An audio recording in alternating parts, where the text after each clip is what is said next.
Living Matters is a podcast that delves into the profound experiences of people living with incurable illnesses. Co-hosted by me, Sarah Harrison, founder of Sarah's Star. And me, Nicky, founder of My Zen Days. The podcast talks about life, death, and everything in between. So if you're suffering with incurable illness or you know someone who is, then come and join us for our conversation. Hi, and welcome to episode 1 of series 2 of the Living Matters podcast. I'm Nicky, founder of My Zen Days, and I'm co-hosting this podcast with the amazing Sarah Harrison. Hello, everyone, and welcome back for Series 2. We are delighted to be joined today by some very, very special guests. These are some of Sarah's favourite people in the world. So we have Brian, over to Brian. We had Brian on in Series 1. Have you been? I've been good, thanks, Nicky, and thank you to Sarah and yourself for having me back. I had so much fun last time that, it's great to be back. Amazing. Lovely to have you. And we have Joanne. You will not have forgotten about Joanne. Hi, Nicky. Hi, Sarah. And thank you for having me back. Thoroughly enjoyed the last one. Excellent, excellent. And then we have a very special guest. All the way from Melbourne. All the way from Melbourne, yeah. And this is cousin Luke. Hi, Luke. How are you doing? Hello, Maurice. Thanks for coming on. Thank you for having me. It's wonderful to have you. So thank you, everyone, for coming back. Now, for today, what we want to do, because of the people that we've got in the room, we wanted to do a bit of a mini death cafe, partly to explain to you what it's actually about, because we get loads of questions all the time about, the death cafe is just really morbid. Is everyone sitting around crying? And the answer is absolutely not. We actually had a death cafe last night in colour codes at the boatyard, and it was, as always, brilliant. And we celebrated a very special milestone. I know it was our 3rd anniversary, so 3 years of death cafes for Sarah's Star, which is absolutely amazing. And yeah, everybody, we had some new faces, we had some old faces, but again, the laughter in the room was the come away of, it's never what you're going to think that it is. It really isn't. It really isn't. So I think that's going to be the place to start then. What was your biggest takeaway from last night's Death Cafe? I loved the little part that was different last night was you had opened it up with making it a little bit more of a discussion throughout the room. Mm-hmm. So Nicky was our speaker for the night, and she talked about Bronnie Ware's 5 Regrets of the Dying. And we very quickly got into it, but the room started to interact. So I love that, because I think it just made it much easier. And then look, and me and Adele were talking, and Adele said it made it really calm and relaxing because you were sat down. Mm-hmm. It just felt like more of a group rather than, sometimes it can feel a little bit different if someone's standing up and, yes. I don't know. Do you know? Yeah. Do you know what I mean? Formal.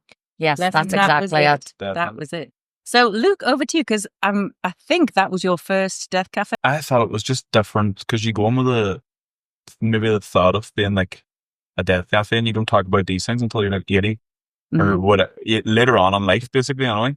Plus, I said, we're never going to sit down with like my group of friends and be like, well, boys, do you want a funeral? And be like, we're going to talk about them things for? We're having a party here. But it was nice to like almost, because obviously people have like kids and whatever and all, it's all different perspectives.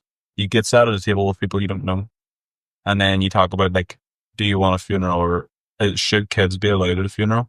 And you hear different perspectives of like people that have children, then obviously people that don't, and then the grandparents and whatever and all. I thought it was just, I didn't expect it to be what it was.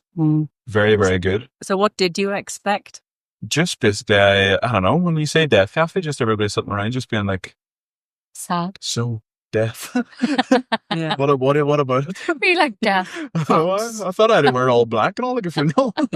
What's the color code? The But, death cafe color code. It was like, I don't know what they expect probably, but just when you hear death, you just don't associate it with talking about a range of everything, you know what I mean? Mm-hmm. And different, as you say, laughs. And sure, there was that girl as well too. That was just, I thought it was very easy whenever people was all having different perspectives and then laughing and sort of ease on it. Then being like, it's just a chat, really, about everything. Yeah, and there is space for moments of sadness as well. Aye, Like, it's not all definitely there about was as laughing, well. but it's a real range of topics. I think that's the real takeaway, isn't it? That it's things that you may never have talked about before. I just think especially if one person that's struggling can come down, and it's not even about death, but it might be something they're struggling with, they can even just chat to people about random topics that you wouldn't be maybe speaking about, and just take something away, or maybe a bit of happiness or a laugh, or at least, oh, I got that out. Yeah. Is very good as well, you know. Did you think having the cards made it a little bit easier? Way easier. Because you'd be just sitting looking at each other always, like being like, plus people would talk about whatever they wanted. True. I'd be chatting about the football the weekend. He's gone off topic. What about you, Joanne? How did you find it last night? I thought the Death Cafe last night was lovely. It had a different field date from the beginning. Like Sarah said, normally you have a guest speaker, they do their bit, and then you go off and do the table that Sarah will give you a number and you go and sit on that table, don't you? And sometimes there'll be people there that you do know, but sometimes it'll be people you don't know.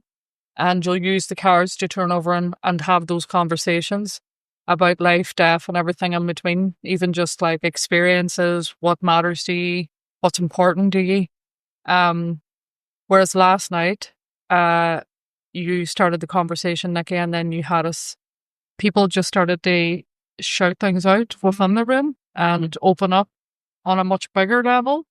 And then there was quite a lot of laughter that followed that as well, because there was the comedy value where everybody loves a joke, don't they? And my husband was there for the first time, David.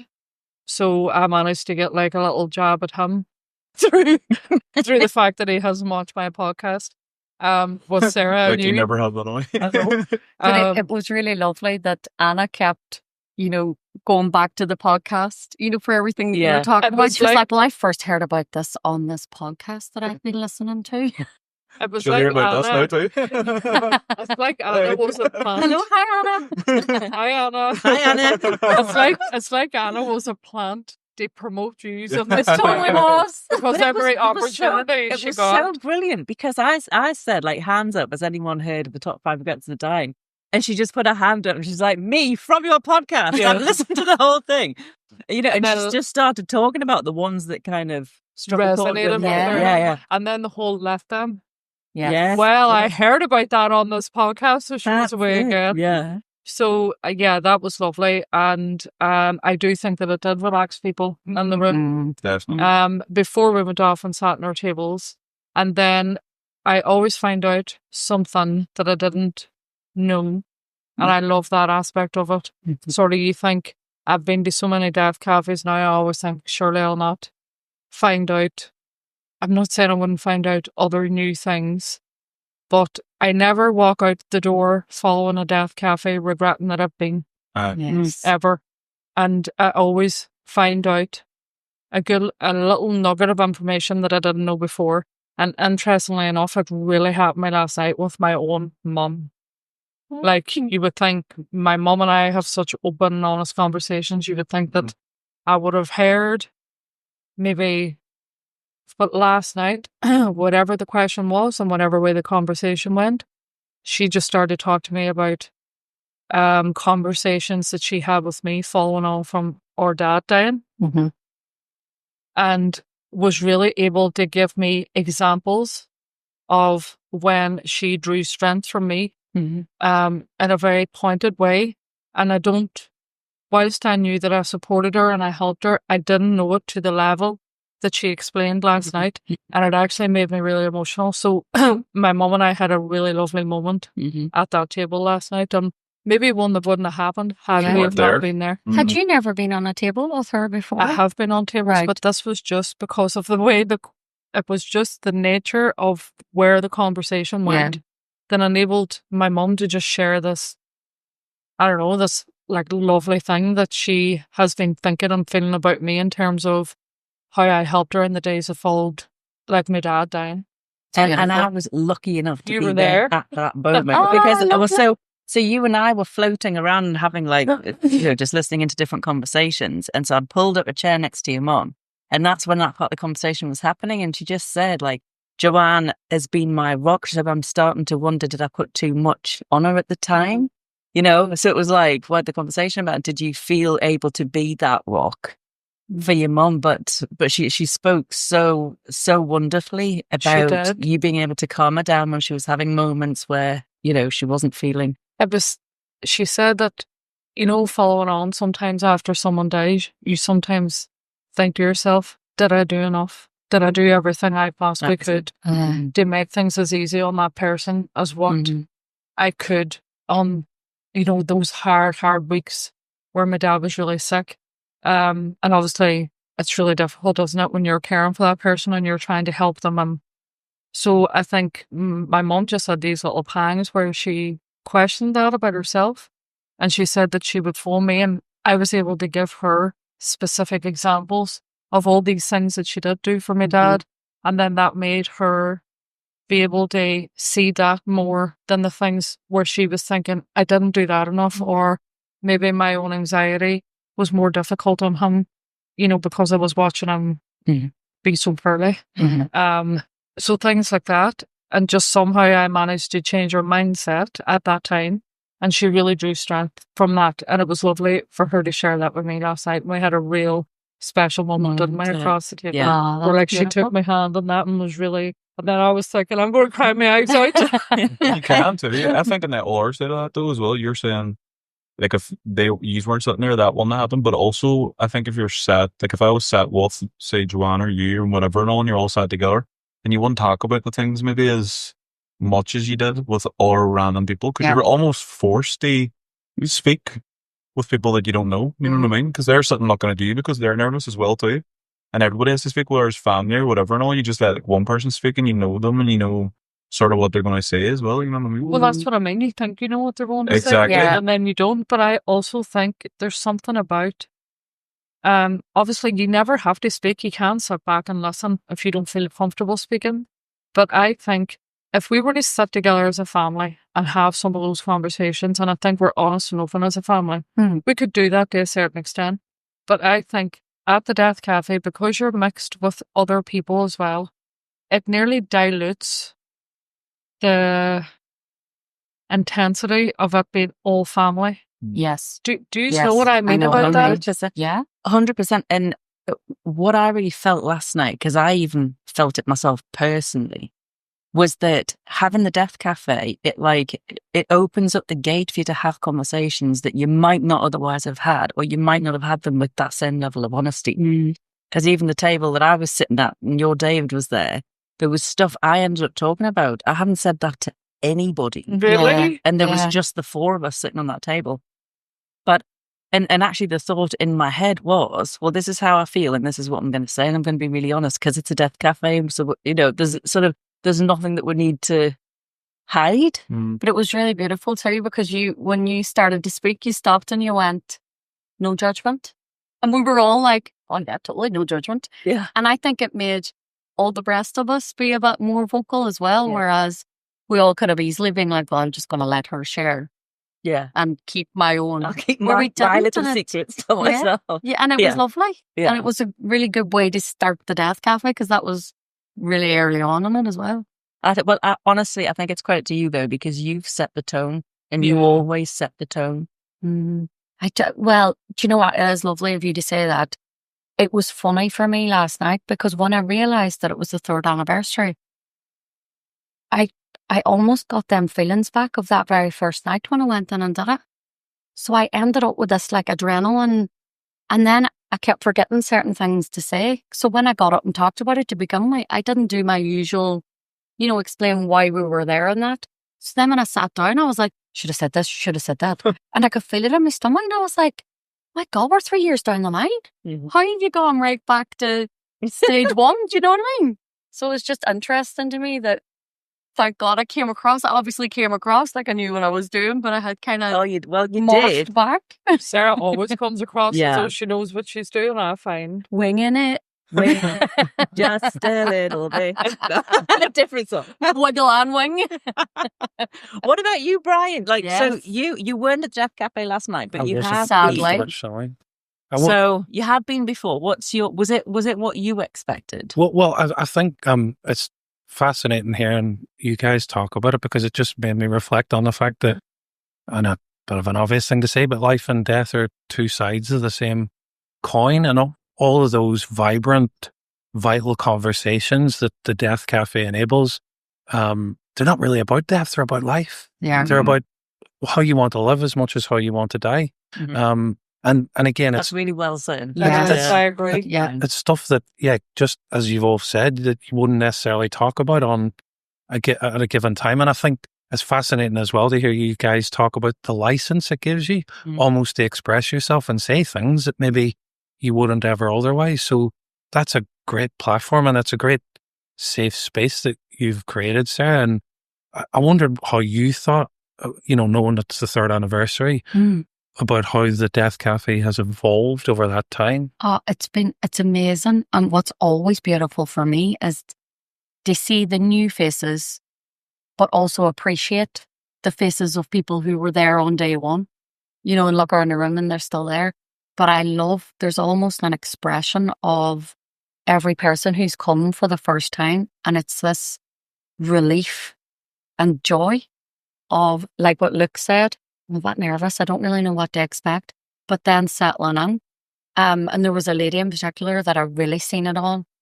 And that for me is the moment of, this is what this is about. But Luke really made me laugh because I suppose I'm used to it, as always, obviously, because he's hilarious. Funniest in the family. Apparently. For that title of the first podcast. I was watching it going, who's she kidding? We know who the funniest in the family is. Funniest me. looking. So because I know the way it goes, the agenda, the lay of the land, so to speak. And we were looking at the clock. And I assumed, oh God, everybody might want to move or might want to do this. And you were like, no, everybody's quite happy in their own little group. And then I started to get up to say, we're going to close now. And Luke just went, oh, we quickly do another card. I was just getting under this. And But I it was thought, like, at that's- the start, I was like so nervous and whatever, and then it's like, at the end, I thought it was going to be like, we changed tables and whatever. And even still, I was like, I just like this group though. Just chatting and all, it's good vibe. And then you're like, it's over. And I'm like, what do you mean it's over? Yeah. And it I'm did just feel getting like started here. flew past. It was- did oh, feel definitely. They always do. It was brilliant. Like They that. always do. Yeah. yeah, it was lovely. Well, so since Luke is such a fan of the cards, I'm wondering whether that's where we might dive in. I just answered them. I didn't pick them up. Ask me one I got asked last night, so I've already had He's that. prepped. Yeah, so I don't know if you had this one last night, but I think this one's a perfect one for you. So here you go. If you knew you were dying, what would you change about your life? I know, what is that? What am I dying with? Does it Can I depend? change that? I don't know. What would I change? Probably cut out all the bullshit that brings you down. Define Like bullshit. people maybe that you put up with just to sort of entertain them, keep them in your life, to keep other people happy and all that. Mm-hmm. And just, I don't know, spend more time with fam. Just say if you're working and all too, like you were, whatever it was with, I don't know if we're allowed to mention company on here. It's fine. They'll be after us, sue us. But like then, you're like putting maybe like 50 or 80% still your health into your work and whatever and all. For what though? If you're going to be, like multiple questions probably surround that too. Like how long they have, Mm-hmm. they cut that out, like what else? Because what would you change? Well, let's elaborate then on the question. So Right. let's say you had 12 months. Oh. Probably just spend time with people I like, I suppose. Do you see that boy, Sven? I'm just going to go down our podcast, but the boy says, spend less time with the kids. He's like Australian. Like, spend less time with the kids. And I say, spend less time with your kids. And I spend with the kids. So I would spend less time with the kids. And kids. And kids. But that's definitely with family. And if you're working, obviously, you're not going to be working anymore. Mm-hmm. Put your energy into people that matter. And I don't know, maybe go on holiday. So more time with people that you love, less time with dickheads, Aye. not working too much. Aye. Perfect. Joanne, what about for you? You have 12 months left. God. I'd have to move away. If I had 12 months left to live, I think I probably would prefer to not work. Mhm. Because I would rather spend my time with family, friends, more time in the charity, helping people, being helped, receiving the support, being even more involved in that aspect. Like, Mhm. I think I would do that. I'd have much more time to be down on the beach by the sea, which is what I love. I don't really know what else. I'd probably try and cram an awful lot of parenting into those 12 months. I probably would be desperately trying to make sure that my children had every golden nugget of information I've ever had before, and I would be trying to like instill it in them and help them to be really well-rounded human beings, and they probably would want to get as far away from me as possible because they're teenagers and it's not what they would want. They'd be like, who is she? But you would just have to hope that something's going to stay on there. And beyond that, I don't really know. Just spend more time on the things that I love doing, like reading, being down at the beach, family. Don't know, I guess, like I would like to travel more, but I But suppose then it could you depends. travel too? Says Yeah. Depending that. on what it is. I suppose it That's what's depends on happening. what it is, doesn't it? But I don't feel like I've travelled enough. So if I could fit some of that in, that would be great too. Mhm. Beyond that, I don't really know what else. That's probably a lot anyway, isn't it? Well, just Silence. for both of you, because you've answered the question, because of the way that you've answered it, does it make you want to make any immediate changes? Do you need to stop spending time with dickheads? Is that what Probably. Surrounded by. I don't know. I don't know. Probably. It's that one last night about what was the 5 regrets or whatever of dying. Yeah. Mhm. I think obviously because like my age and whatever and all, so you're not really thinking about any of that stuff. Mhm. I think maybe when you get older, as you say, have a family or have more regrets or later on in life, and you're at the moment, I feel like I'm just going through it. Yeah. And then maybe you'll get to it and be like, oh, I should have done this, I should have done that. But the one you're saying decades and whatever, but what was the express your feeling more? The courage to Yeah. express your feelings or Yeah. something?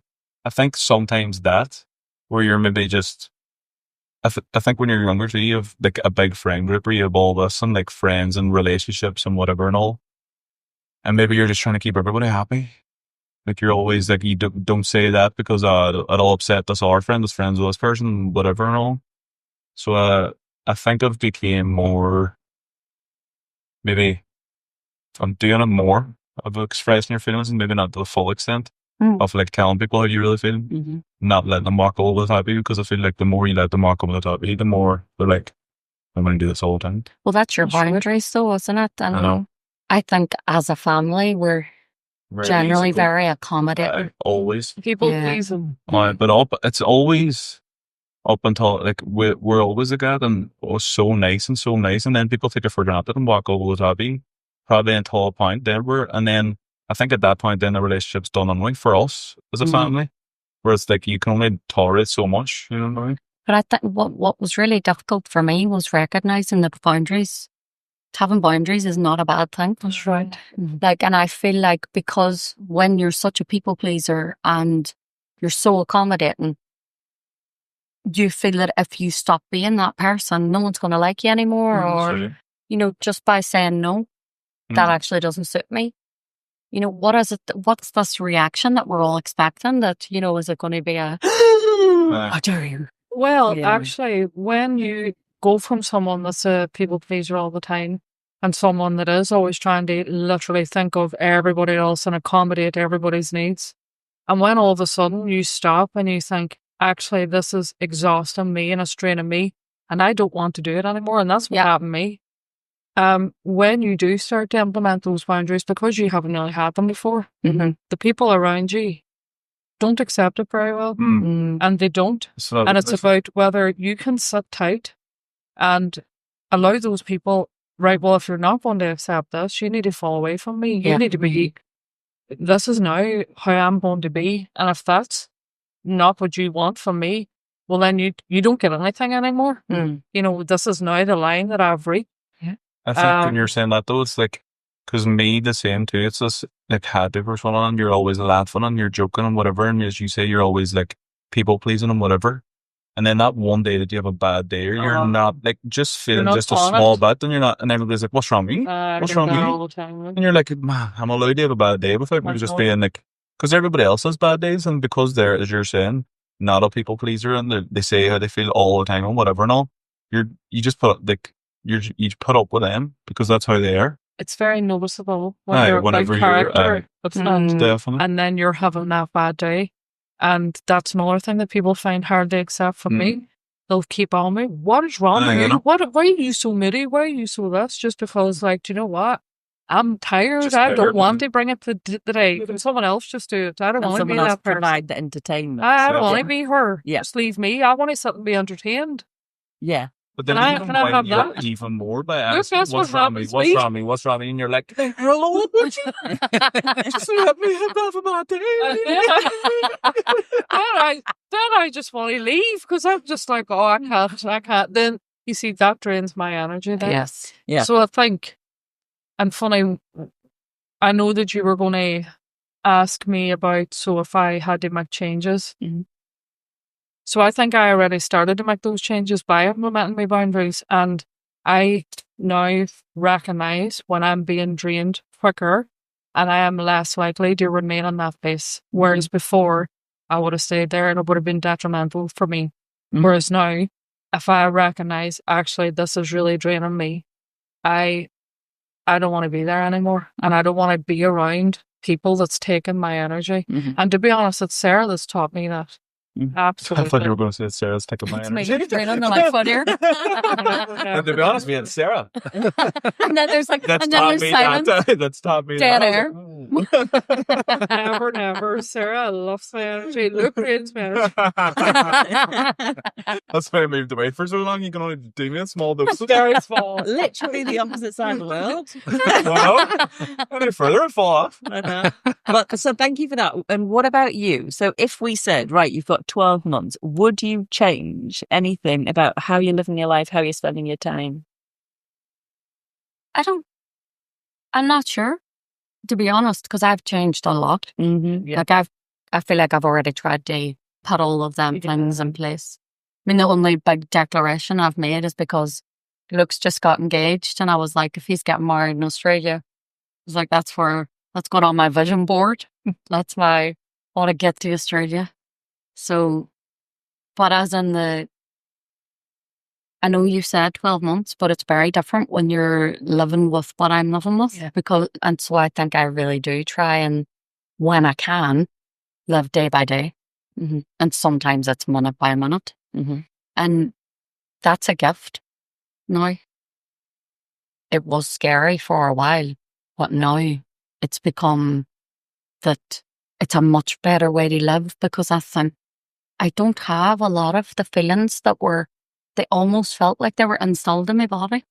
You know, like a real draggy, heavy feeling of, because you're always either procrastinating or being like, oh, I'm going to have to do this, or, you know, dreading something, and I just don't really have that anymore as much. Sometimes I get it, but when it comes to big things like that, I'm just about like, no, I'm just going to take it, put one foot in front of the other, because we'll often say that, like, because you just don't know, really. Mm-hmm. What about you? Oh, no, we're not talking about me. Right. I love it when she Yeah, I does know. that. Great minds think alike. I immediately thought Nicky has to answer this Yeah. question. And sorry, I'm not saying that to press No, you, but Nicky, I agree. Hello? So We're like bullying Nicky. shall we come back to you, Nicky, if that's okay? You But come anyway, back to me, yeah. so, Come on. so I was worried that my answer would seem incredibly boring until I heard Sarah's, which I thought was beautiful. Because it made me think, when I go on holiday each year, I have a 2-week bank, you know, away from work. And sometimes, at least for the first few days, you're always looking at your watch, how many days left. And that psychologically, that is draining in itself, because you put yourself under pressure to think, I have to utilize the time in the best possible way, you know. And that question, it almost gives me some sort of anxiety, because it makes me wonder, if I was in that position, Sarah, how the hell I deal with it. But luckily I don't have to. And it's a really boring answer, but I don't know how much I would want to change, because at the end of the day, like Sarah said, it is about trying to be in the moment regardless of your circumstances. And that doesn't mean that, you shouldn't reflect and you shouldn't try to, build the momentum of improvement, because I think that's a really important thing to do. But if you're happy, if you're reasonably happy inside, then that's, whatever's outside, it doesn't really matter. So I think if you get that right, then hopefully, it won't really matter where you are or what you're doing. That said, I agree with the travel point. Like, I'd love to travel a bit more. I'd love to see. Be working, would you? Well, no, last and 12 months? not working as because you're giving your time to someone else. Then, if you could have more of the time to choose, do as you choose. Right. I totally agree with that. Yeah. But I did want to make the point, like Sarah made.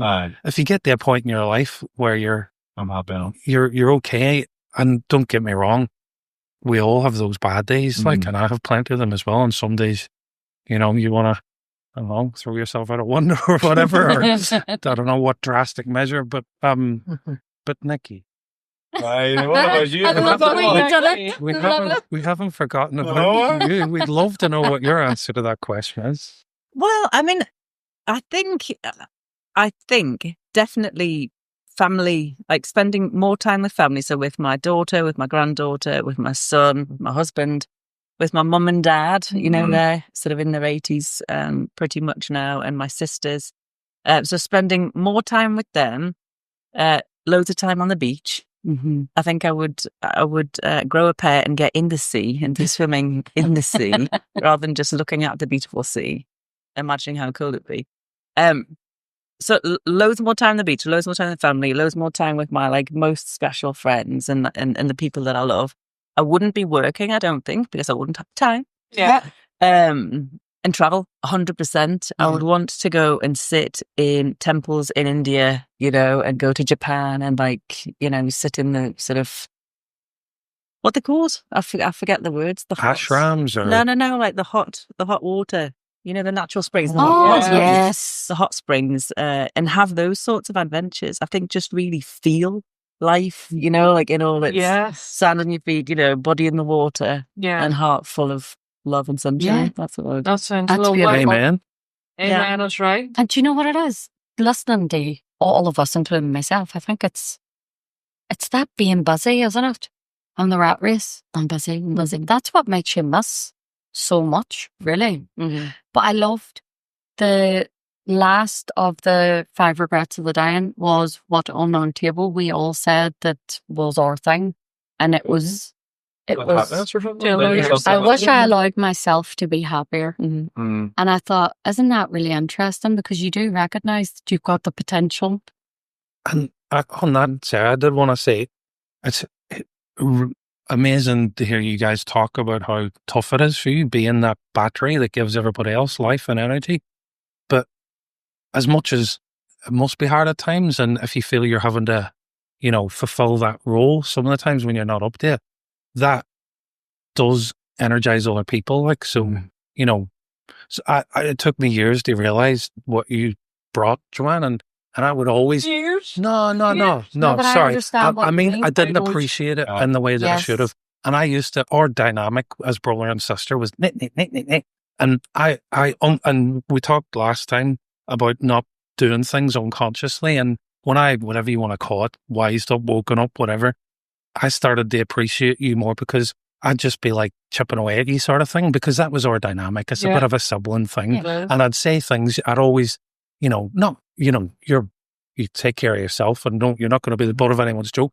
But I would make little jokes and little jags and You all. lay the foundations for the And first then- taken. And then other people would invariably join in. And because you've give the appearance of someone who's well put together and has very thick skin, and Joanne's always sorted, and she's like, you would take it. But I realized over time that wasn't, especially because I was doing it unconsciously, and you weren't to be taken for granted, in that role that you're fulfilling. But I just wanted to say that spark, as much as it must be tough, it's important. When you do that, and people will be grateful for it, and they'll I get it, the being taken for granted thing, but people would almost maybe when they are unconscious about it, not miss it until it's not there. So that's right. Yeah. And I think it helps. It's like the more introverted people in the room, they need sometimes, not always, because everybody brings something different to the table. But when you find yourself in certain situations, you need those extroverts to sort of maybe try and like enable. they even get conversations going. They make people feel comfortable, create that sort of have a bit of crack, have a laugh, where then they feel comfortable to start to open up a bit more. It's like drawing people out of themselves sometimes. Yeah, like, that's right. especially in a social setting where you feel you have to. And you can, the thing about me as well, I really sense other people's discomfort. Yeah, you do. And I really pick up on it. So I will work even harder to make sure that that person is included and feels involved. So it's nearly like, I wouldn't say I'm a complete empath, but I definitely pick up on energies in the room, and I'll try and like make sure that everybody's okay. It's not people being kind of. But you're doing it for yourself. Includer, like it's a character, it's a that's strength what I'm of an includer, which is I leave no man behind type of thing. Well, So I make really sure everyone try, gets their everyone gets really their try. turn to feel sort of like seen and Something, heard. and that's just seen and heard. Yeah. You know, we accept you for who you are. If there's anything you want to share or say, you know, just do it. I feel like I can just drop it in 3 basic human needs to feel seen, heard, and valued. That's right. So if you, like, no matter who you're talking about, like you with your relationship with your kids or your partner or your parents or whatever, if you can help them feel seen, heard, and valued, they'll love you forever. That's right. Truth. Right, I've got one for Sarah. Why should people talk more about death and dying? That's right up my street, doesn't it? My main thing to say is always, because then you can have whatever funeral or celebration of life that you want to leave behind. And I just feel like it's really important, because for me, it's something I wanted to do when I found out I had incurable cancer. I really quickly knew I don't want to feel this awkward tension to be in a room with my family in particular, where nobody knows and where they potentially were going to have to be like talking behind my back, almost like, do you want to ask her? Or, I mean, let's face it, Joanne probably would have been sent with a list of questions. Find that out. You go. You do it.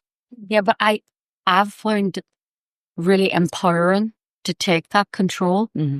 And taking that control for me meant talking very openly about death and dying, from, you know what I mean, the smallest things to the biggest things, and starting the death diaries. And look at how much we have learned. And I love my little bits of, you know, information that I end up getting. It's like what Joanne said, you always come away with something different. And I love that. And I find it a real gift of honesty and acceptance. So for me, talking about death and dying is absolutely empowering yourself and taking some control around an impossible situation. And do you know, you just reminded me about a conversation I was listening to last night at the Death Cafe. And it was, I can't remember who it was, but they had this realization because they said, well, I've always had this opinion, like, I don't mind what happens to my funeral. I'm not bothered. I'm not going to be here. And she said, for me, that was me, like, being so, like, stress-free about it. But she said, I've only just realized how stressful that makes for the people who are left. Yes. Because they have no clue, because you haven't said what you wanted. You haven't said what songs, what kind of this, what kind of that. And so that's another massive benefit, because it's a real perspective change, because you go from like being in your own head thinking, well, I'm just not bothered, like they can do whatever they want, thinking that they would be as blasé and as laid back, you know, in their approach to it, but they won't be, you know, and then it's easy, you're going to make it easier for people if you've said up front, this is what I want. Yeah, because they're deep in grief and then they're second guessing, but what they've like this. And it can be something as ridiculous, because sometimes I think when you are full of grief, it's almost like what Joanne talked about with Mum. That second guessing, did I not do enough? So was I not listening to enough? Did I not know them well enough? Would they have liked this colour? Would they, do you know what I mean? Yeah. And yeah, so it's helpful, isn't it, as well? It's funny, I was at a table with someone at one of the death cafes, and at the beginning, he was very much like, I'm not bothered about it. I'm really not bothered about it. You know, I'll have anything. It doesn't matter. And like my David's what the same. He's just like, Joanne, I'll be there. I'm not bothered. You do whatever you want with me. Whatever's happening to you, if you want that to happen to me, just that's it. But this other guy was really interesting because he was really like, yeah, I'm not bothered. And the more that we turned over the cards and talked about it, the more bothered he became. And he actually had this, like, you know, realization. Actually, I'm really bothered. I want the this. song, I want that. I mean, I want a different colour coffee. by the end That's of good. at the end of the death cafe, he knew exactly where, you know, cremation, burial. He had decided on that. He had decided on what he wanted the people attending his funeral to wear. Right. And he had decided on the music. His music's really important to him. Wow. So then he was really taken aback himself by actually how bothered he is Yeah. about it all. Yeah. And it was so fascinating for me to watch someone go full circle Yeah. at that table In that one night, conversation. and one night at the death Yeah. cafe. So Yeah. it was really good. And then you had that moment as well of, this is what they're all about. This Yeah. is what we're trying to do. I think though as Right. well, though, it's easy when you're not confronted by you're going to die. They just say, I'm going to be dead in mine, I don't care what it is. Because you don't, like, at the time, it's just like a passing comment, because you're not even thinking about that, especially for me and like age and whatever. It's just like, I'm not going to think about that. See, I But do for agree with you parents because and you're stuff still in your as well, 20s. but for parents as well too, like, I know it's just a throwaway comment, like my dad or my mum would be like, sure, I'll be dead in mine, sort of thing, as you've all said. Mm-hmm. It's like, I don't care, but if you, as you've said, like, you're already probably going through that much when you're burying somebody, so it's just lots more to think about. Mm-hmm.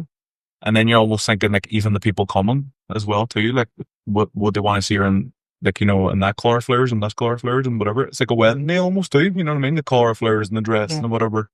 It's a lot more to think about on top of just like, I'm burying this person as well, and the grief that I'm going through with burying that person. Mm-hmm. And you probably question yourself afterwards too. Did she even like it? I know. I know. Mm-hmm. Yeah. For years after, you know what I mean? Because those things are important. I know for me, there's hymns that was played up in Nally's funeral, my father's funeral, other people in the family's funeral, that when I hear that hymn, it makes me think of that. Mm. And there are many houses, there are many rooms in my father's house that gospel Yeah. that has been done at so many of the family funerals I have been at. So when I hear that now, it instantly makes me think of it. So to me, it is important because I'm not saying I wouldn't think of those people anyway, but that instantly takes me back to, like, Mm-hmm. maybe some people don't want that, and that's all right. But I don't know. I suppose I don't mind having that. Yeah. You know. So that guy, I found that really interesting. Him coming the full circle. That's really interesting. And actually, there was a woman, I think it was in one of the death cafes last year, where she said before she started coming to the death cafe, she had like no idea about what kind of funeral service or anything that she would want. And she said, but being in, like, on those tables and having those conversations, she realized she didn't want to leave it to her daughters to have the stress of figuring it all out. So it's lovely because I've just got goosebumps actually, but it was lovely for her because she went home after one of the death cafes and just wrote out, this is what I would like. Yes. And she's got it printed out in a folder. You might know who I'm talking about. She's got it printed out in a folder, and she's told her kids where it is. That's where the lovely. folder That's is. nice. You know. That's Well, I always laugh at one of our friends. She really makes me laugh. So I think as a family then, they would attend the death cafes, some of them. There's definitely been 3 of them at it. And then as a family, they have all wrote down what they want. right. And it's locked in a safe. And the code spells dead. So they all have their wishes locked in the safe.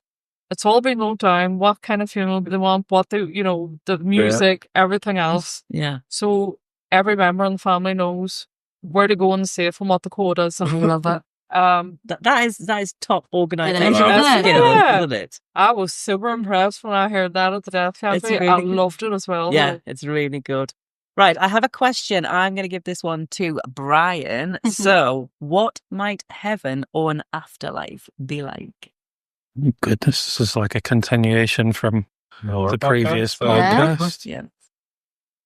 So you think of heaven maybe, and you think of maybe the films that you've seen as a kid, and you think of the clouds and people walking around on them, and The some music. person playing the harp, and maybe the some harp. pearly gates or whatever. So Like wings. it's not going to be that. An afterlife. It's a big question. I Yes, know. isn't it? It's a big question. The thing is, and I think we said it last time, the beauty of that mystery is that it is a mystery and that no one knows, and it's the great leveler in that regard, that we're all in the same boat. But I think I got asked a similar question at a Deaf Cafe before, and even though I suppose you can talk a lot more about what you think it isn't. Some, big guy with a beard in the clouds, but the place I landed on in the end was, I thought, and I hoped it would be love, and that whatever sort of thing that happens afterwards, hopefully you go back to something that's loving and nurturing. That's a hope, I suppose. And then maybe you can't help but thinking, could there be another life or another existence that you might get the experience, not as you, but as similar iteration of. And do you like that Interesting. idea? I do like that idea. I find that sort of comforting. I definitely personally can't think of an end as a full stop, because I think it's not a very inspiring way for me personally to live, to think that that's the case. That, at one point in my life, I thought that it was sort of what Luke was saying when I was younger, when you don't care as much and you can afford to maybe think like that. But as you get older, I think there's a search for meaning sort of thing. And I think meaning to me, be great to think that you might experience another existence, and there's more to come. And do you imagine, I'm going to stick with you for that, do you imagine that the same characters will be in the next chapter? So there's and they are theories, obviously. There's theories that sort of spiritual beings sort of group together, and the different lives that you go through, you often go through with the same group of people, and obviously it's going to be in different iterations in terms of who's married to who and who's related to who. But maybe there's this idea that this life energy, or the life energies the individuals experience, are together in different iterations of existence. But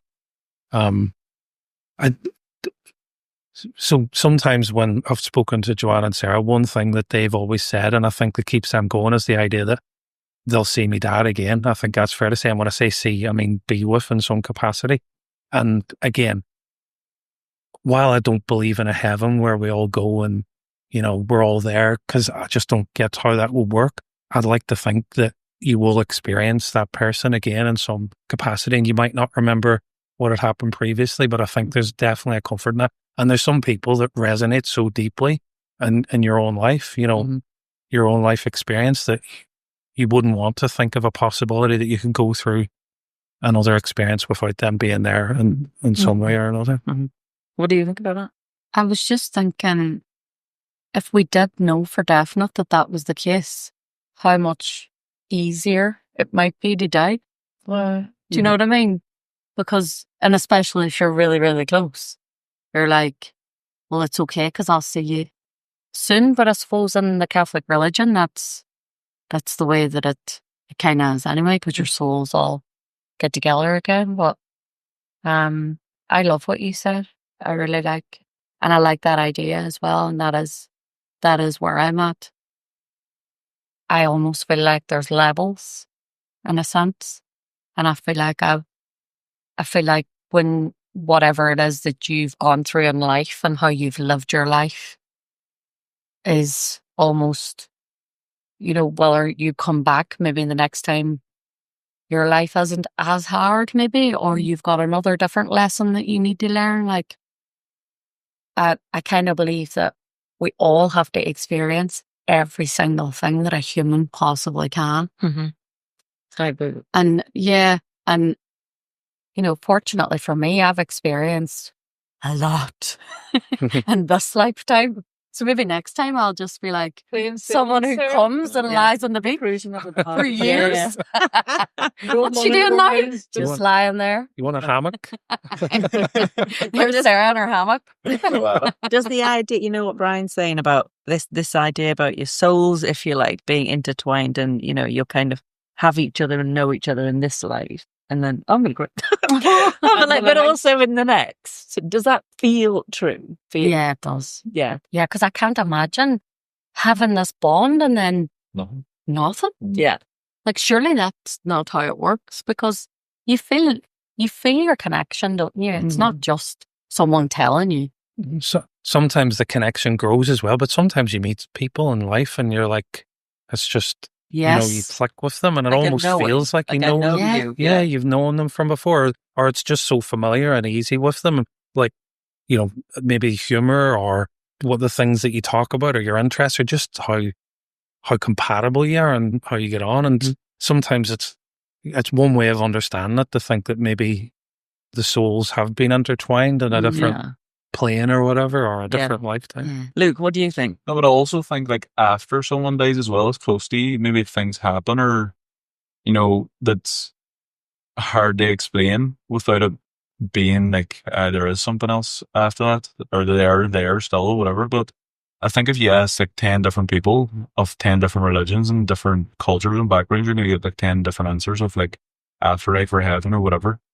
But I would say I will believe in heaven because of like I'm still Catholic and faith in whatever ways. But I seen this film recently, a conclave film, and he was basically saying before the conclave and stuff, he says like if there was certainty, there would be no place for faith. Because if everybody was so certain that there was an afterlife and there was heaven and whatever, then like faith isn't needed anymore. Yeah. Because you're doing this thing off faith of maybe, it might be, whatever and all. That's what you have faith in. That's what you're believing in, that might happen after. But nobody knows for sure, because like there's no explanation or any proof there. But it's like you have to believe in something too. Like, can we just go through life being like, nah, you're not. What's the point? Yeah. Yeah. And then just everybody dies and all, and nobody speaks again and sees anybody, or it's just it's a shit way to be too. Well, it's like that's about hope, isn't it? Really, like we all have this hope of something better all the time. And I was talking earlier about how when I've got certain things going on, I feel like my dad's presence almost around me. And I was in hospital a few months ago to have a procedure done, and when I went in to put the gown on, when I was sitting in the waiting room, Sweet Caroline came on, which was one of my father's songs. And then when I was putting the gown on, Van Morrison came on, Brown Eyed Girl, and it was a song that my father really liked. And then just before they took me into theatre, it was the Lighthouse Family, Lifted. And I was like, all right, you are here. That was like I know, and I was proper like, it was almost like, well, if you didn't hear that one properly the first time, you didn't hear this one, and now I'm just going to say. Now I'm definitely letting you know. But I also think each song was from a different era. Do you know what I mean? So it wasn't even as if it was going to be like, you know. Yeah, you got a 90s tape on or something like that. That's too random or too coincidental to ignore, isn't it? And that reassured me of my belief, I suppose, as well. And I do still see myself as Catholic, but I also feel like I've incorporated my own beliefs in as well. I definitely agree with that, and I agree with a lot of what you are all saying. But for me, believing that there's nothing else after we die, that's too big for me. I can't be in this life. If I had to think that I'm never going to see my father or nanny or aunts and uncles or people that have been close to us, friends that have died, I don't want to think like that. And that actually probably would cause me even more issues, getting like grief's really hard. And that's too much for me to think that I'm never going to see those people again. So I think an afterlife for me is when you said love, it's being back with those people again in some kind of way. should it be your souls interlinked again, whatever that looks like, I'm happy to accept that as long as I feel like I'm going to get it. Mm-hmm. And then I think when we went away to Enniskillen for my dad's 10-year anniversary, so I know that you can see something if you look hard enough, and you can put pieces together and you can make yourself believe that's this, that's that. But there's sometimes things just happen where you think it can't It's too much. be anything else. And on the morning of my dad's 10-year anniversary, and it happened is the day he died, outside the full hospice, and the robin was just sat there. And on the morning of my dad's 10-year anniversary, and we went and stayed in those lovely We have little pods. beautiful Ross. Yeah, there were pods. I can't remember, Ross Harbour, beautiful little wooden huts or whatever we were staying in. I can't remember the right words. And we opened the door that morning, and it was like a miserable day. It was lashing, and the little robin was just sat there, wasn't it? And it was right outside Mum and Sarah's place where we were Yeah. staying. And then when we got in the hot tub, the robin just never left. It just stayed there watching the four of us on the hot tub. Yeah. And we just kept thinking over and over again, like, that is my dad. And then, do you remember it came and sat on the hair car Yeah. on the roof? I was like, come on, come on. Like, it was mad. And even when we went for our breakfast, lashing, we looked out, And there it was. And there the it was. robin Yes. sat outside. Pattering about. But it brought the us signs such are there. comfort. Yeah. And if you feel like that is meant for me, And I always say to Sarah, there is a white butterfly that's always on my back garden, and I always think it's Nally. Mm. I always think it's Nally. I don't know that I've noticed that about my granddad, but big people that's had a lot of influence on your life, I just can't bear to think I'm not going to ever interact in some way with them again. But the other interesting thing was, so whilst we've been growing up Catholic and, we have our beliefs, and we've definitely become much more open-minded to different things, is what I've noticed as we've got older. Yeah. And when we went again to Enniskillen and we went away to the Buddha temple, like, that was unreal. And we all got comfort when some of the monks explained to us about how, and we know this anyway, this body that we're on as a vessel. Yes. But being able to separate, the way they explained that just that day, being able to nearly separate your cancer within your body from you, Sarah, Mm-hmm. That was really good. That was so helpful, wasn't it? Yeah. I really liked hearing about all that. And like, we all even bought the Bhagavad Gita and all, and thought, well, when I start reading up on it, because the stories, Well, what the did the guys stories were get so right? fascinating. Yeah. Did it to me, which was very nice. And as well, like, how they talked about reincarnation and what Yeah. they thought. Like, I find it really fascinating, and definitely I am much more open-minded now Yes. to believe in many more different things. The chap gave an explanation that's one of the nicest, clearest ones I've ever heard, where he talked about, I think he was explaining it to you, Sarah, and you spoke to him for ages, like, Yeah. you and him had a really good conversation, but he talked about, like, your life starting when it's the rain falling down, and the rain may soak into the mud, but then the sun comes out, and then, it evaporates and goes back up and becomes a cloud or whatever again, and that was quite a nice way of explaining it.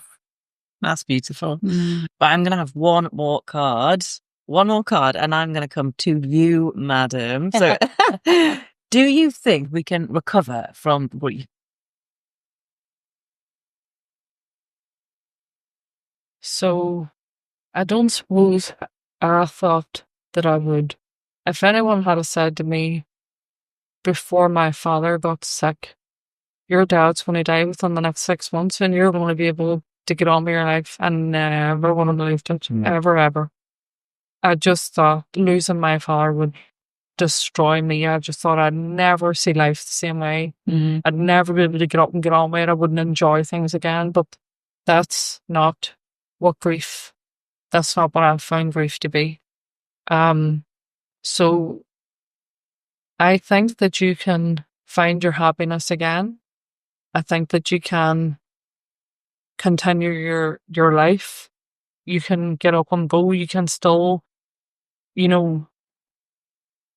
keep things progressing and moving forward. And you'll have some periods of time that are better than others, where I think I'm saying my dad the most, obviously. We've had other loved ones that died, but my dad's had the biggest impact on me.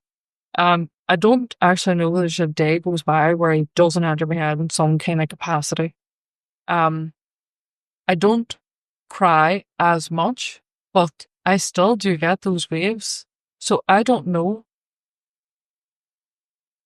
Because that person's been implanted on my soul and my heart that deeply, I don't think I'll ever, it doesn't matter how long you're gone or how long I'm alive, I don't think I'll ever not be affected by it. That's what I think.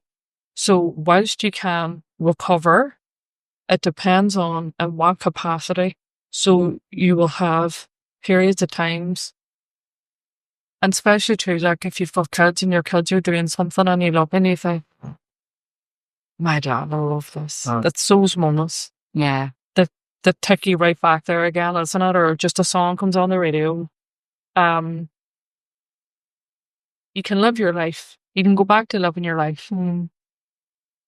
But that, how they've affected you within your heart, I think will always be there, and there'll always be a pang. And you don't always necessarily know when it's just going to come over you, do you? And it can take you by surprise sometimes. Like my dad will be 11 years in November. There's times that it feels like a really long time from I've heard his voice. And then there's times where I can be right back on that with one hospice. So I don't know, it's a difficult one. I suppose it's personal to you, maybe. That was a really gorgeous answer. It was. Because it was just that you're saying you can live your life again, but you'll still, like, you'll never lose the imprint and the impact of what someone said. And I think it just made me think, one of the things that I love so much is that the idea of the extent of your grief is a direct mirroring of the extent of the love. Yeah. You know what I mean? So it just shows how deep it was. And sorry, what were you going to say? Yeah, it was almost similar. I was going to say, I appreciate my grief because it shows how much love I had for that person. And would you rather never have had to grieve, or do you have had someone in your life that you absolutely love that much? And that sums it up, and it's shit. But it's the circle of life, isn't it? But I also, through us having these conversations, I've really started thinking about what's ingrained in you. And as much as we're saying we'd like to see the person again, or, be with each other again, that I started to think about when the kids do something, or they're all the senses of humour, and you're like, oh my God, that was like the fella. And it's keeping them alive, and all the stories and all the little bits and all them moments, like you've said. And I think because Daddy's namesake, you're Joe, Joseph Morrison, because he loves football so much, and he's a big father Spurs would fan. love that. And I think we all do the, wish Daddy could see him with a football, and just the passion of it. And but recognising that, aren't we lucky to have Joe to remind us of that feeling of how much he appreciated it? When my dad died, they say it takes a village to raise a child. And it's a bit like the reverse. When someone dies, I realized it took a village of people almost, not to replace him, but to see his life continue through them. Like I saw it in my Auntie Emily and my mum and you guys, and there was little bits and then in your own kids that you see. And Luke, obviously, as well, was really special to me, Dad. And you see little flashes and different people, and it almost means that they're still there, but it's more like a patchwork, like a mosaic of different people that are keeping that person's spirit going. And yeah, so I totally agree with what you said, Sarah. It is beautiful. But I do often think, because Luke was so close to Dad, and the difference was that we all had to move away again and get on with our lives. So we would have had the pang of when you went back home, even though you knew he was dead. When you walked into the house, you were expecting him to be sitting. Oh, I hate and it was so hard to walk into the house. And sometimes even getting to Belfast Airport, because he always collected us. Yeah. I still walk through them doors, Yeah. and I can still see him sat waiting. And I always get the like, I know he's not there, but I think about you, because I don't think you want him to go under the house for. No, I think though as well, when it happens, like, obviously you have to look at yourself like you're a completely different person then as well too. Yeah. Throughout your life, obviously you change on, but you change after something like that happens as well. But I was always a person of like, everything's going to be grand. So I remember my mum told me, like, Joe has cancer, it'll be grand. Then I come home from school and it's like, oh, he's in getting that operation. He's going to be grand. And then she sits me down and then it's like, no, it's not going to be grand. And I'm like, even still in the Floyd Hospital, it's grand. Until it That actually, was her. She but kept until going. it actually happens, you're just like, especially the person that I was as well, I was like, it'll be fine. Like I think you're just pushing it away until it happens because you don't want to confront it, especially when you're that close. So then afterwards, I think what you're saying and whatever, and all, it's like, obviously you change after something drastic like that happens to you, but as well as that, I think when the grief changes as well because you change as a person, and not maybe gets easier, but gets easier that it's not that first impact of it, whatever and all. Like, because obviously I'm going to be getting married and stuff now too. It's probably moments like that and like days like that where you almost think, oh, like this person's not there, that person's not there, and whatever and all. That's sort of one hits you, and then you have an hour day then of like, oh, everything's fine, maybe for like a year or two or whatever, and then maybe a child is born or whatever and all, and you're like, oh, I wish, like then, you know what I mean? I think too, when you're going through a tough time and you really want that person's advice, and it's funny, my friend Alison lost her dad before us, and I can remember saying to her, like, I can't believe that I'm never going to hear his voice again. I cannot accept it. Like, how am I going to do all these things? And Sarah, I know you've talked about this a lot as well. Like, and I can remember Alison saying to me, but Joanne, you will still hear his voice. You will hear it in a different way. And at the time I was thinking, what do you actually mean by that? And then the longer I was in the grief, and then the longer time passed that since my dad had died. And then it's all those conversations, all them moments she shared, all those things that made your relationship so special. And then them times when you're on your knees and you're like, I just need something. And you hear his voice in your head. And the thing that he would have said to you, if you had been speaking to him like him in front of you, and you hear it clear in your head and you're like, all right, okay. And it's just because of all the knowledge and values that that person's helped shape you as a person. Somehow you can still hear and draw from maybe the advice that they would give you if they were in front of you. Somewhere in your head you can reach it again. And then I finally remember saying to Alison, I don't know what you mean. I still hear his voice. He's not there, but I can still grasp what it is he would tell me to do. And you've always said that, like God said to you, Sarah, you know what to do. And going back to when you said about with the 12 months thing, I try and cram in a whole lot of parenting because you know I do that and drives the kids mad. But when you said that, it makes me think you have to have faith that you've done what you can. You've planted the seeds, and that it will come back into their head.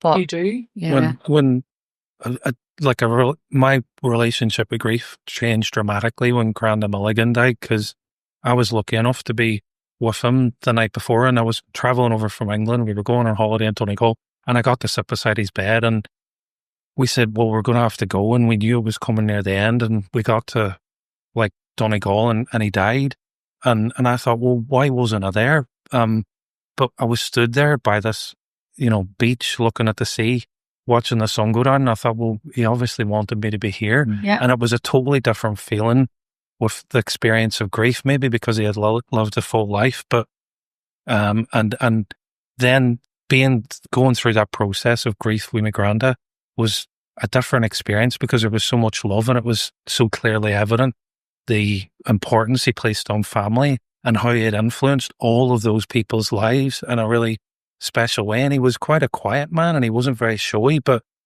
you realise he possibly had more of an impact, with these people who he influenced in such a fundamental way than maybe someone who had a greater reach and was louder would have been. And that same year, me other granda died as well. My granda Morrison died, and again, surrounded by people that loved him, and surrounded by love, an outpouring of love, and that's what it was. And again, it helps, I guess, when someone's led a full life, but it totally changed my perspective about what was important in life as well.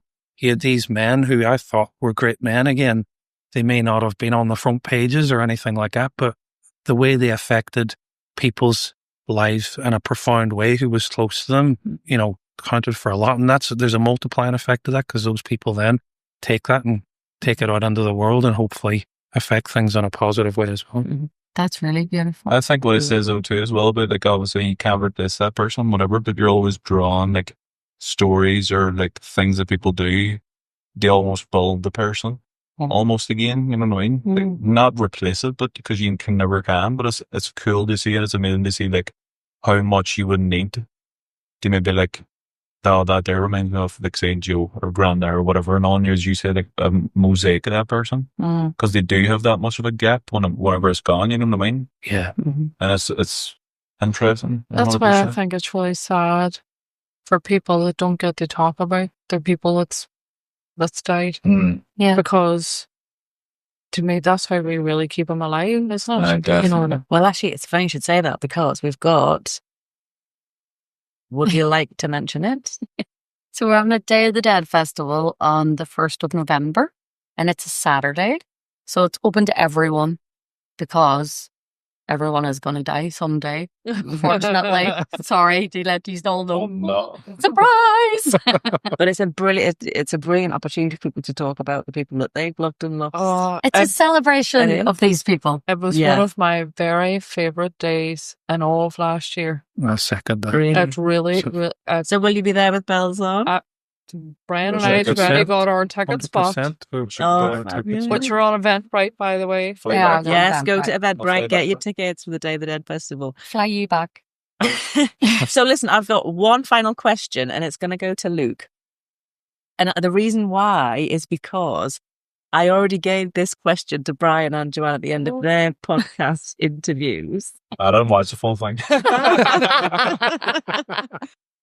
So, skip on. So the question, my I'm like, oh my question, god, is this off this long?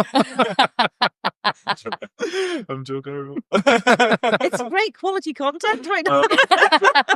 So the question is, what would you love to say to Sarah? No. I think I tell her a lot, though, definitely. You too. But I don't know. Thanks for raising me, I suppose. Whenever and pushing me around in a pram when I was younger. I don't know. It's just an impact. The impact that she has on. I don't know. She obviously realizes, but I don't think she realizes fully the extent of the impact she has on everybody's lives around her, and especially mine, because obviously now I live in Australia and stuff like that. So it's like whenever stuff is happening or going wrong, and some of my family's scared to tell me because of I'm over there by myself almost. But me and you made like a thing of like, you're just going to tell me, no matter how bad it is or how good it is or whatever and all. So it's good to know, so you're not blindsided by, in 2 months' time, oh, this has happened. You're like, how did that happen? You're like, oh, we didn't tell you 2 months ago and stuff like that. Mm-hmm. I think like you being real with everybody and even children and stuff like that and all too, giving them just the full honesty is amazing. But just because when it obviously is scary to talk about whatever and all the gap that we're going to miss, obviously, whenever the time does come and stuff like that, scary to even think of. So celebrating the times with you now, me getting to come back, obviously, it's not that long. I wish I had way longer. You got to come on the podcast. I know. Hopefully the views are up for next time. Get my name out there. More clicks for Luke. But no, definitely though.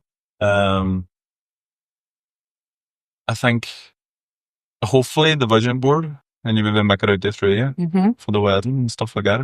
And plan, awesome. push towards that. But just to love you and thank you for being you. Aww. I love you too as well so much. In case you fell after that, me too. Like, Thank you. And what about you? What would you like to... to... Looks like my little brother.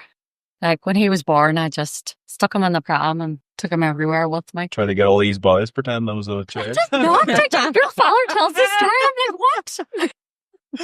Everybody thought he was mine. Me, 16, me teenage pregnancy. He's not mine. That'll get the boys on that. It didn't help that he had blonde hair and blue eyes. The exact same. But it was lovely, and we've always spent good quality time together when you used to drive me mad. Like that. You told a story of. So my mum told a story recently of whenever they were all hungover. Mum, I would always say like being around them all the time and like Joe every day. So like when they come back, obviously it was like you weren't back that often. So it was like any chance I could get to see them, they were maybe like, so I would say them, they would come back on a Friday, but they would go on a Sunday or they would go on a Monday. So on a Friday, they would come back and I'm like with them all day. Then I'm with them all day on the Saturday, but then they go out. So I'm like, just waiting around because I don't want any brothers and sisters and all waiting for them. And What then age would you It was only wee 6 or it 7. was last year. Shouting on the letterbox. But so my mom will say, like, I'm going over to see if they're, and then she's we like, don't they were know out. what bag They were out like the night with all before. our Could have been mates. 3 in the Yeah. morning, 6 4 in the 5. morning. They could have still just went to bed an hour ago. And I'm going over to see them. Mum would go, right, but look, knock once, and if they don't get up, come straight back here. And I'd be like, yeah, no problem. But going out the door, I'd be like, they're getting up. So I've been battering the Wonder One and Joe and Annette's probably away to mass or whatever. So it was like if the 3 of them was home, I knew he was never going to get out of bed, no matter if I had Tom on the head, he's still on the go. But I would have battered the window, battered the door, and then I would have opened the letterbox. Hello, There's a voice there. I know, but so always, and as I said this to Joanne yesterday, obviously now, whenever you're younger, you maybe understand maybe emotion and stuff like that, so you would understand like, oh, like a bit angry or whatever and all, and that's what you would understand, Joanne. But then the more you get older, you understand personality, you know what I mean, and like realize what it is. So now I'm shocked of like how she didn't go mad at me or like come down the stairs and say all of that choice words. But you never did, which is so shocking to think about now. I'm quite surprised myself. Because I know now. You said we flea in your ear. Well, I know 9 times out of 10 it would have been Sarah come down and then I just lied beside her and tell her to get up and then just like full entertaining. But I know like from hangover and stuff, if somebody's shouting at my letterbox, I'm battering the windows and the doors. and I'll be battering them no matter what I say. Or at least saying to my mum, go on, stop telling me, stop coming over. And you never did, so thank you for that. That's how You're much we love welcome. you. What else do you want to say to Luke? Oh, I just love him to bits. I'm so glad you got to come on the podcast and that we got to go and have our ice cream the day It's awful. and our lovely walks. And you down paid for it Lex. too, yeah. That's And what about our karaoke? She had your birthday. No, that's true. But you can't tell them what the day is because then this podcast could be going out and so whatever. So my birthday's just today. Whatever day that today is. And our really good fun karaoke Good night. karaoke, yeah. I thought you were going to say don't tell them what day it really is because Cahill put on the family group this morning. Happy Redhead Day. Well, sure, now everybody will know. It's Redhead Day. Of the date. Hey, Mm, the got date. it. Hey, what'll got I'll call it. Well, listen, thank you, everybody. Thank you so much for coming. Thank you for traveling all the way from Australia. Yeah, just Thank for this you all the way podcast. from For Leeds. nothing else, I just traveled for this podcast today. I'm going back. Leeds seems like nothing compared to No, 25 hours on a plane. I'm sure. I know, but listen, I hope you've enjoyed the conversation. Get in touch if you've got any questions for Yes. Sarah. And if you want to come and get involved in any of the Death Cafes, the Day of the Dead Festival, if you want to come and help and volunteer your services, we would love to welcome you into Sarah's Star. Yeah. It's the most amazing, friendly, welcoming place and such a gorgeous community to be part of. It is. It is. So, any final words from you? Mine's gone totally blank. Happy birthday, Lord. Happy birthday, Luke. Thank you. Happy birthday Birthday to to you. you. Actually, Happy sorry, can we just birthday stop a to minute you. to let everybody know that Luke was in the hospital for 5 days. 5 days. 5 days. Herniated discs and all. Yeah. So you're talking about terminal and all that sort of stuff. I know He was where in you're the at. hospital. I was in there for 5 days. Herniated days. discs.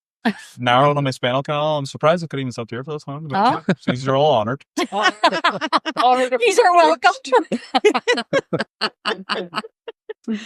And thank you so much to Haywood. Yes, I Haywood know. as always. Haywood. Big up, Thank you, Haywood. Haywood. Yes. What the? Waka. Boom. Boom. Boom. I was trying not to wipe my head so many times, but I am sweating. Mr. Lava Lava. Because I want to. Mr. Bombastic. Mr. Bombastic. Fantastic. Jenny Fantastic. Mr.